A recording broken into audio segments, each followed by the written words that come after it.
بسم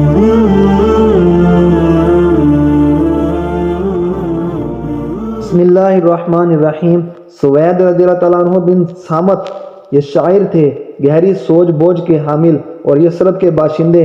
ان کی پختگی، شعر گوئی اور شرف و نسب کی وجہ سے ان کی قوم نے انہیں کامل کا خطاب دے رکھا تھا۔ یہ حج یا عمرہ کے لیے مکہ تشریف لائے۔ رسول اللہ صلی اللہ علیہ وسلم نے انہیں اسلام کی دعوت دی۔ کہنے لگے، غالباً آپ صلی اللہ علیہ وسلم کے پاس جو کچھ ہے وہ ویسا ہی ہے جیسا میرے پاس ہے۔ رسول اللہ صلی اللہ علیہ وسلم نے فرمایا، تمہارے پاس کیا ہے؟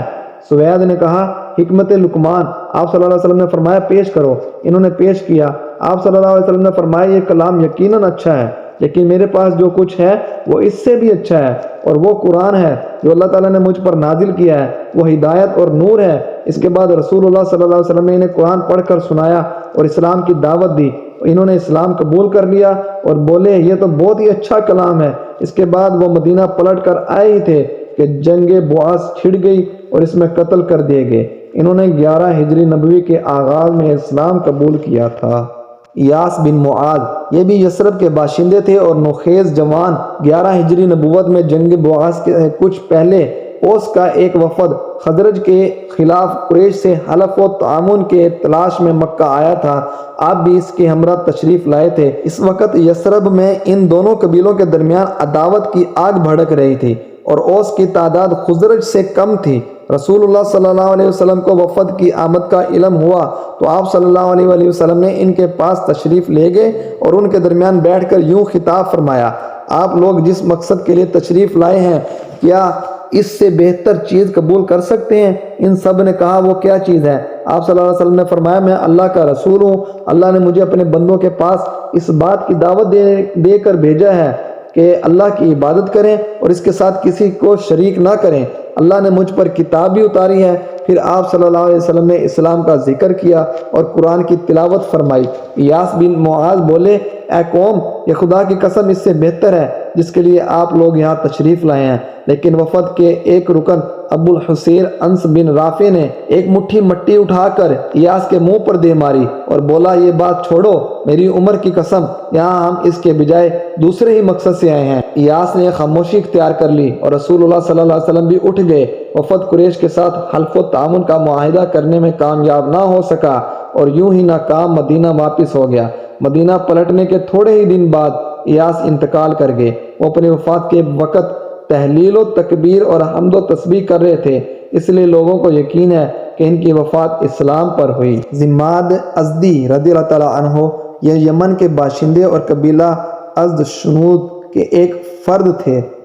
جھاڑ پھونک کرنا اور آسیب اتارنا ان کا کام تھا۔ مکہ آئے تو وہاں کے احمقوں سے سنا کہ محمد صلی اللہ علیہ وسلم پاگل ہیں۔ سوچا کیوں نہ اس شخص کے پاس چلوں، ہو سکتا ہے اللہ میرے ہی ہاتھوں سے اسے شفا دے دے۔ چنانچہ آپ صلی اللہ علیہ وسلم سے ملاقات کی اور کہا، اے محمد صلی اللہ علیہ وسلم، میں آسیب اتارنے کے لیے جھاڑ پھونک کیا کرتا ہوں، کہ آپ صلی اللہ علیہ وسلم کو بھی اس کی ضرورت ہے؟ آپ صلی اللہ علیہ وسلم نے جواب میں فرمایا، یقیناً ساری تعریف اللہ کے لیے ہے، ہم اسی کی تعریف کرتے ہیں اور اسی سے مدد چاہتے ہیں۔ جسے اللہ ہدایت دے دے اسے گمراہی نہیں کر سکتا، اور جسے اللہ بھٹکا دے اسے کوئی ہدایت نہیں دے سکتا، اور میں شہادت دیتا ہوں کہ اللہ کے سوا کوئی معبود نہیں، وہ تنہا ہے، اس کا کوئی شریک نہیں، اور میں شہادت دیتا ہوں کہ محمد صلی اللہ علیہ وسلم اس کے بندے اور رسول ہیں۔ زماد نے کہا، ذرا اپنے یہ کلمات مجھے پھر سے سنا دیجئے۔ پھر آپ صلی اللہ علیہ وسلم نے 3 بار دہرایا۔ اس کے بعد زماد نے کہا، میں کاہنوں، جادوگروں اور شاعروں کی بات سن چکا ہوں، لیکن میں نے آپ صلی اللہ علیہ وسلم کے ان جیسے کلمات کہیں نہیں سنے۔ یہ تو سمندر کی اتھاہ گہرائی کو پہنچے ہوئے ہیں، لائیے اپنا ہاتھ بڑھائیے، آپ صلی اللہ علیہ وسلم سے اسلام پر بیعت کروں۔ اور اس کے بعد انہوں نے بیعت کر لی۔ یہ اہل یثرب کی خوش قسمتی تھی کہ وہ اپنے حلیف یہود مدینہ سے سنا کرتے تھے کہ اس زمانے میں ایک نبی بھیجا جانے والا ہے اور اب جلد ہی وہ نمودار ہوگا، ہم اس کی پیروی کر کے اس کی میت میں تمہیں آدھے ارم کی طرح قتل کر ڈالیں گے۔